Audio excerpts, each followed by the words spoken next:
apakah dengan gugatan ke sini bisa memaksa pemerintah untuk mematuhi apa yang tertera dalam Perpres tahun 2014 itu? Betul. Jadi kan SPBU swasta itu boleh mengimpor. Impor caranya apa? Yang memberikan izin Menteri Perdagangan atas rekomendasi Menteri SDM. Ya berikan aja gitu loh. Ini kan bukan kitab suci. Sekali lagi saya katakan kebijakan atau aturan yang ada di Indonesia itu bukan kitab suci yang bisa dirubah. Misalnya kalau sekali lagi saya misalnya sembako, kita kekurangan beras, apakah tidak kemudian kuotanya kita tambah? Kan mesti ditambah. Ini kan kebutuhan masyarakat.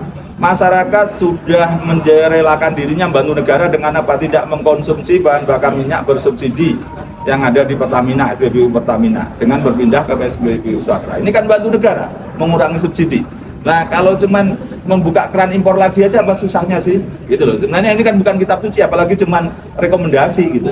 Dan tidak ada undang-undang, tidak ada peraturan pemerintah, bahkan Perpres 191/2014 mengizinkan memang impor, hanya butuh rekomendasi, tidak ada syarat lain. Toh mereka kalau tidak lakukan urusan mereka sendiri. Gitu loh. Jadi ini sebenarnya gugatan ini memaksa pemerintah untuk memberikan izin tambahan. Pak Boyamin, kalau melihat dari pernyataan Pak Bahlil kemarin kan dia etanol yang dipermasalahkan itu sekarang malah dinaikkan nih persenannya. Berarti kan sebenarnya ada gelagat dari pemerintah untuk membuka impor itu, melihat ini gimana Pak? Iya, makanya kandungan etanol itu saya tanya berkali-kali tidak ada jawaban. Mana undang-undangnya bahwa bahan bakar minyak kita itu harus ada kandungan etanol? Di dalam undang-undang tidak ada, peraturan pemerintah tidak ada. Kalau toh itu akhirnya Pertamina membuat spesifikasi itu silahkan aja gitu kan, itu urusannya Pertamina. Dan menjadi banyak pertanyaan, oh ternyata Pertamina ternyata pakai etanol, tidak pernah diberitahukan ke kita. Bisa jadi kita gugat yang baru urusan itu ya. Karena apa? Kalau nanti dipaksa SPBU swasta itu ada kandungan etanolnya, kita gugat karena selama ini mengatakan bahan bakar murni gitu. Ketika ada etanolnya, maka mereka kan setelah kita gugat itu saya kira juga takut juga kalau nanti ternyata mereka membeli ada etanolnya, kan kita gugat juga.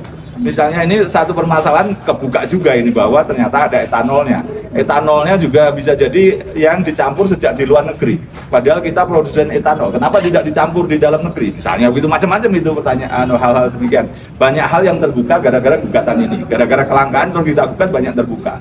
Dan seperti saya katakan tadi, etanol ini tidak ada diatur dalam undang-undang. Kok Pertamina atau Kementerian SDM sekarang sok peduli buang emisi gitu, gas karbon itu. Jadi sejak kapan itu gitu loh. Tapi banyak yang mengatakan, termasuk dari Bell Performance itu yang dimuat teman-teman media itu mengatakan justru etanol itu bisa menyerap air sehingga menjadikan lambat kendaraan, juga menjadikan cepat rusak mesin yang mesin-mesin lama begitu.